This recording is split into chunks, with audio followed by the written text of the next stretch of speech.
ধেয়ে আসছে রেমাল, আতঙ্কিত সুন্দরবনের বাসিন্দারা। সেখানে মাইকিং করে সতর্কতা অবলম্বন করার জন্য প্রচার চলা হচ্ছে। ইতিমধ্যে আবহাওয়া দপ্তরের যে এমনটা ঘোষণা, যে সেই ঘোষণা অনুযায়ী 24 ঘন্টার মধ্যে আছড়ে পড়বে পশ্চিমবঙ্গের গাঙ্গেয় সুন্দরবন এলাকায় এই রেমাল।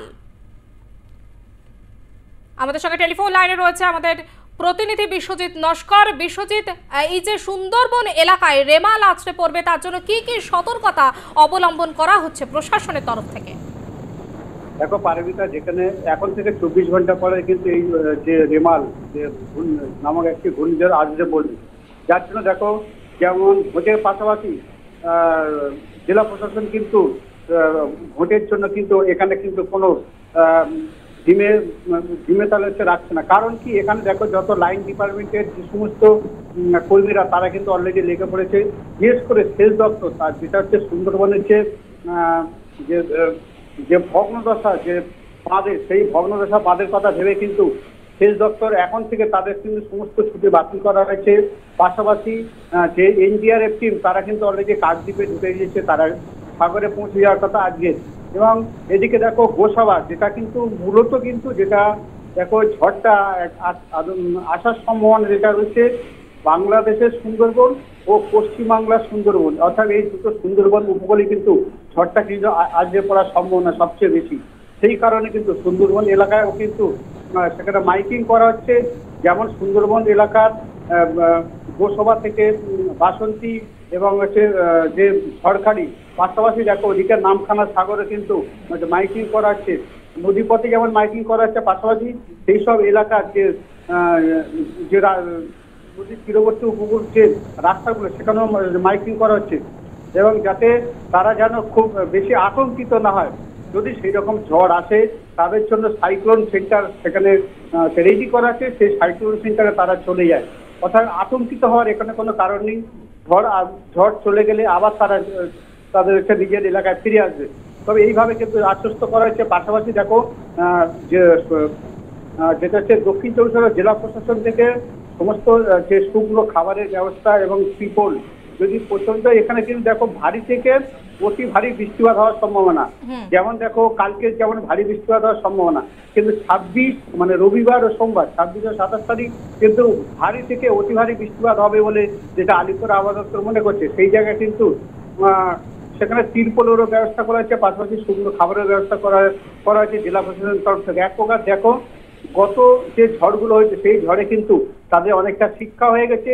একটা কিন্তু মানুষ বা একটা মানে সেখানে কিন্তু মারা যায়নি, সেই কথা ভেবে কিন্তু তারা কিন্তু একদম ঠিক ঝড়ের মুখেই তারা কিন্তু সব জায়গায় মানে সব প্রস্তুত রেখেছে। যে কোনো সময় ঝড় এলে তারা যাতে সেখানে লড়াই করে সেই সমস্ত মানুষদের ঠিক জায়গা কাটাতে পারে।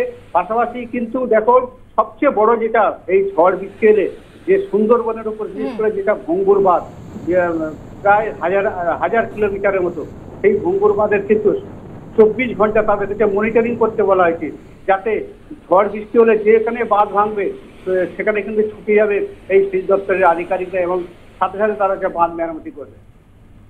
পারমিতা, বেশ, ধন্যবাদ বিশ্বজিৎ। ধেয়ে আসছে রেমাল, আতঙ্কিত সুন্দরবনের মানুষ। দক্ষিণবঙ্গের বিভিন্ন জায়গায় এই রেমালের প্রভাব পড়বে এমনটাই জানানো হয়েছে। আমরা দীঘার দিকে এবার নজর রাখবো। দীঘার উপকূলবর্তী এলাকায় সেখানেও প্রভাব পড়বে। কতটা প্রভাব পড়বে, কি কি সতর্কতা অবলম্বন করা হয়েছে বা পর্যটকদের জন্য কি কি ব্যবস্থা নেওয়া হচ্ছে, সমস্তটা আমরা জানবো। রবিবারে আছড়ে পড়তে পারে ঘূর্ণিঝড় রেমাল। বাংলাদেশে প্রবেশ করলেও অভিঘাত দক্ষিণ ও উত্তর 24 পরগনার উপকূলে পড়বে। চলছে মাইকিং। শনিবার থেকে প্রবল ঝড় বৃষ্টির পূর্বাভাস। আমাদের সঙ্গে টেলিফোন লাইনে রয়েছে আমাদের প্রতিনিধি সেলিম আহমেদ। সেলিম, দীঘাতে কি প্রস্তুতির ছবি নেওয়া হচ্ছে এই রেমালকে কেন্দ্র করে? তার পাশাপাশি প্রশাসনের তরফ থেকে কি ব্যবস্থা নেওয়া হচ্ছে, পর্যটকদের জন্য কি ব্যবস্থা নেওয়া হচ্ছে? দেখো এমনিতেই দীঘার সমুদ্রে মাছ ধরতে যাওয়ার উপরে নিষেধাজ্ঞা রয়েছে। তা আমরা জানি যে 2-3 মাস যে ইলিশ মাছ ডিম পাড়ে, তার জন্য কিন্তু এই সময়টা একটা নিষেধাজ্ঞা থাকে।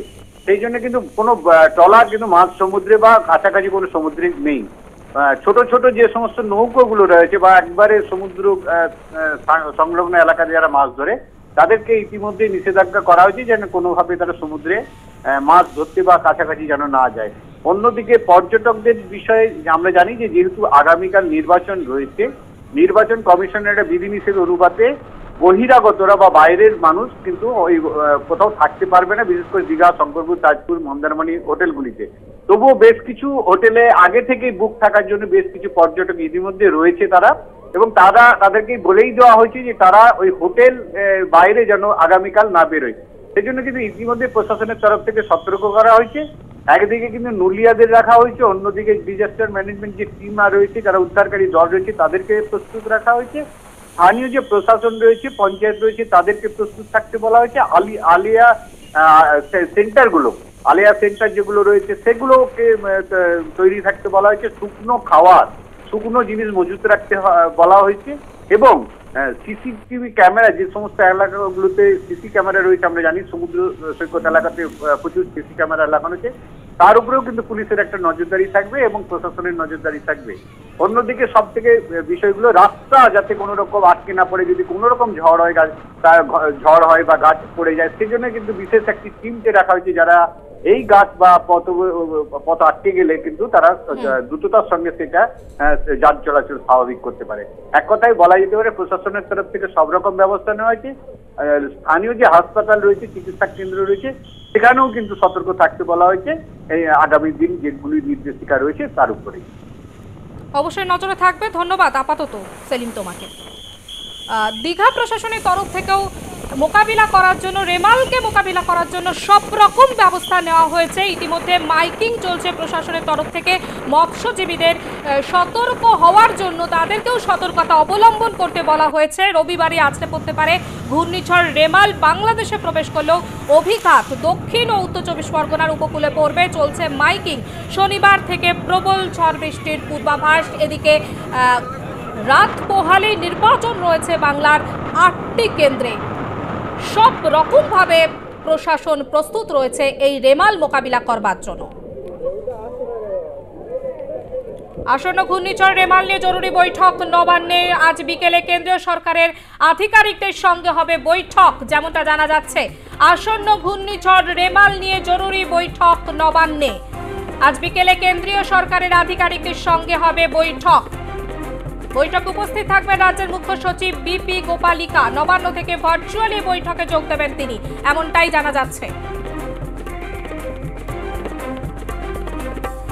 আসন্ন ঘূর্ণিঝড় রেমাল নিয়ে জরুরি বৈঠক নবান্নে। আজ বিকেলে কেন্দ্রীয় সরকারের আধিকারিকদের সঙ্গে বৈঠকে উপস্থিত থাকবেন রাজ্যের মুখ্য সচিব বিপি গোপালিকা। রবিবারই আছড়ে পড়তে পারে ঘূর্ণিঝড় রেমাল। আসন্ন ঘূর্ণিঝড় রেমাল নিয়ে জরুরি বৈঠক এবার নবান্নে। আজ বিকেলে কেন্দ্রীয় সরকারের আধিকারিকদের সঙ্গে হবে এই বৈঠকে উপস্থিত থাকবেন রাজ্যের মুখ্য সচিব বিপি গোপালিকা। নবান্ন থেকে ভার্চুয়ালি এই বৈঠকে যোগ দেবেন তিনি, এমনটাই জানা যাচ্ছে। রেমাল মোকাবিলা করবার জন্য সব রকম ভাবে প্রস্তুত রয়েছে প্রশাসন। আসন্ন ঘূর্ণিঝড় রেমাল নিয়ে এবার জরুরি বৈঠক নবান্নে। আজ বিকেলে কেন্দ্রীয় সরকারের আধিকারিকদের সঙ্গে হবে এই বৈঠকে উপস্থিত থাকবেন রাজ্যের মুখ্য সচিব বিপি গোপালিকা। নবান্ন থেকে ভার্চুয়ালি এই বৈঠকে যোগ দেবেন তিনি।